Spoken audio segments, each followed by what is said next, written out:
climate change on your work, and it's the name of Assembly Member Jones. Okay, if I may start, if I may. I'm going to focus the start of my answer anyway on actually the impact and how we've assessed the impact and what we've done in order to mitigate that impact, rather than what we're doing to try to mitigate climate change in itself, which we've discussed here before. Back in 2008, actually, and as part of LSP5, we did assess the impact of climate change on the work of the London Fire Brigade. We did that also as part of the work we've been doing in terms of responding to the Mayor's climate change adaptation strategy as well. And we assessed at the time that the major impact of climate change on London Fire Brigade would likely to be an increase in the amount of flooding and the frequency of flooding that we see within London. We assessed that on the basis of our staff availability. We have sufficient staff. In fact, we have more than enough staff to actually deal with flooding, but we wasn't as equipped as well as we could be in order to actually do that. So since that time, we've managed to significantly improve our ability to deal with flooding, not only by training of our staff, but also by introducing quite a significant amount of new equipment. And I'll just go through what some of that equipment is that we've introduced. We've now got floating pontoons, which can assist in the rescue of people affected by flooding.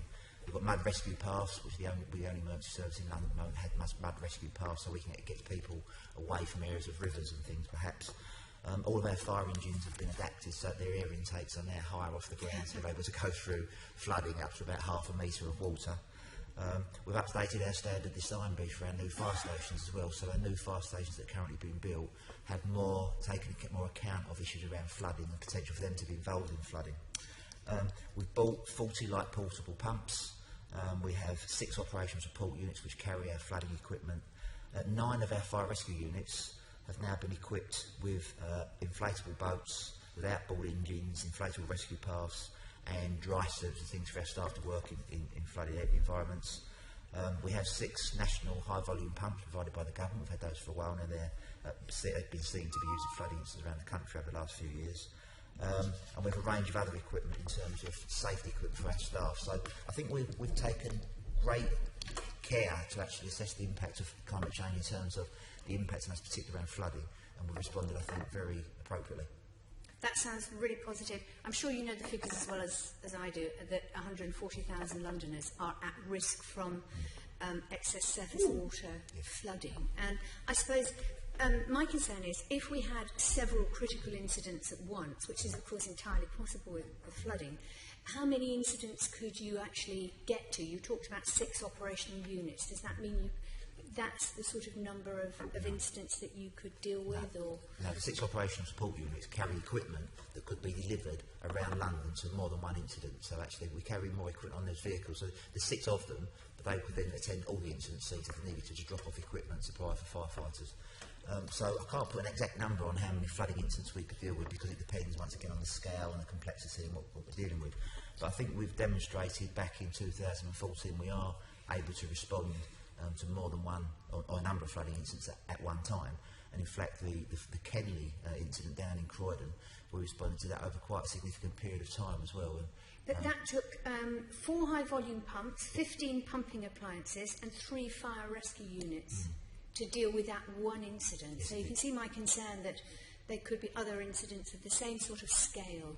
And, you know, do you really feel you have the people and the resources to deal with several high volume incidents at the same time? I do, because of course it's not just the London Fire Brigade responsibility to deal with and mitigate the impact of the flood. And local authorities obviously have a significant responsibility in that as well. And during the floodings in 2014, we dealt very closely with lots of local authorities, so we were supporting the local authority effort to deal with the flooding. So we very much would rescue the people if people needed to be rescued, or play a part in that rescue and coordinate the rescue efforts. But then the actual dealing with pumping section would be largely, or very significantly, an environment agency and a local authority issue as well. Do you have training sessions with other emergency services like the police on things like flooding? Yes, we do. And we exercise flooding response as well. Not only with the London agencies, we also exercise our flooding response with brigades from outside of London, because as we saw during the floodings in recent years in other parts of the country, at one point, particularly for the Somerset flats, every single high volume pump in the country in the fire rescue service was mobilised to that incident, and we were part of that response as well. You're preempting all my questions, because I was going to ask you about the Somerset levels, because they were extremely destructive and over a huge area. I mean, there is a possibility that here in London that many rivers could flood simultaneously, and I'm just concerned that there is a potential for a number of widespread incidents, and that there just won't be enough. You just can't deal with them. There is certainly a potential for a number of widespread incidents, and we know that through the work we do with the London Resilience Forum, because obviously flooding is a significant risk on the London Resilience Forum's risk agenda, where we work with all the other agencies in London, not only Environment Agency and local authorities, but police, emergency planning teams from elsewhere as well, to make sure that we've got as robust plans in place as we can to respond to more than one flooding incident at a time. And just to go back to last year, when we were supporting the effort at the Somerset flats, was also supporting the efforts in other counties as well. So we had... That's going to be your next question, actually. Just how much support can you call on from other areas? Well, quite because some of these incidents will be obviously, several days in advance when the rivers start to flood upstream. So you would have time to call in help. Absolutely. And the national response is coordinated through the London Fire Brigade Command Centre down at Merton. So we run a thing called the Fire and Rescue Service National Coordination Centre at our control room in Merton.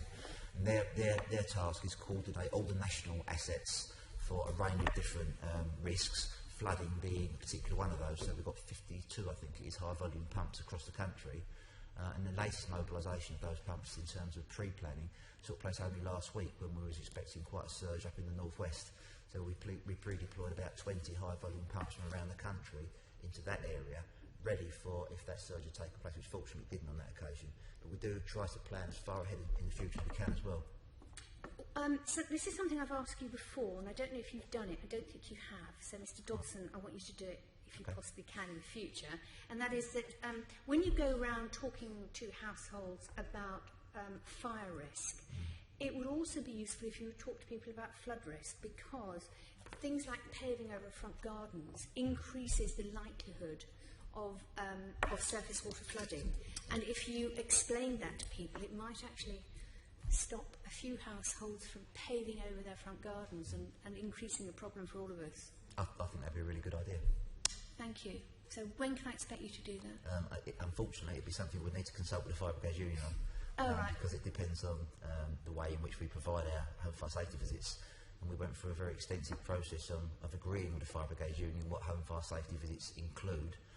Quite a number of years ago, so we would need to go back and have that consultation, unfortunately. Right, you so might that need might to slow it down. Yeah, you might. Yes, all right. Well, I'm happy to help you with Thank you. speaking to the union, obviously. I suppose I'm also concerned that we're moving into a completely different situation, because in possibly 10 years' time, all the good work you've done on fire reduction will presumably have paid off more and more. And we will be moving to a situation where there could be, because of climate change, I know Gareth doesn't believe it's happening, but I'm sure you see that there are extreme weather events moving. You could be dealing with a different sort of fire, in that you could be seeing parks catch fire because of extreme periods of drought and that sort of thing. Are you actually planning ahead for that, thinking ahead about what could happen in a decade or so that you don't have to suddenly reorganise things in a completely different way? Well, I think our response to flooding generally has demonstrated that we are doing that, because we did that in the last London Safety Plan. The improvements we've made in terms of availability of flood rescue equipment has been as a result of that planning done through the last London Safety Plan. And changes in the distribution and the types of calls that we receive will most certainly be part of the next London Safety Plan next year. So changes in things like the way the climate is changing, and therefore the different risks we're going to have to respond to, will certainly be one of the things that's part of the London Safety Plan next year, as one of the risks that we've got to address that will then influence us in the way in which we design our service for the future. Thank you so much. I don't know if I've only got 20 seconds. I don't know if you want to say something, Gareth. Well, as you know, Jenny, I take climate change incredibly seriously. And the Fire Brigade reacts and plans for what it sees on an evidence basis. So things like grass fires periodically happen now in the summers anyway, and Fire Brigades are geared up for dealing with that. And the Commissioner has given a very good example about how the Brigade is dealing with flooding. I don't see either of those things receding in terms of things that we need to do. So that will carry on. Thank you, Chair. Thank you. Deputy Mayor, Assembly Member Evans. Thank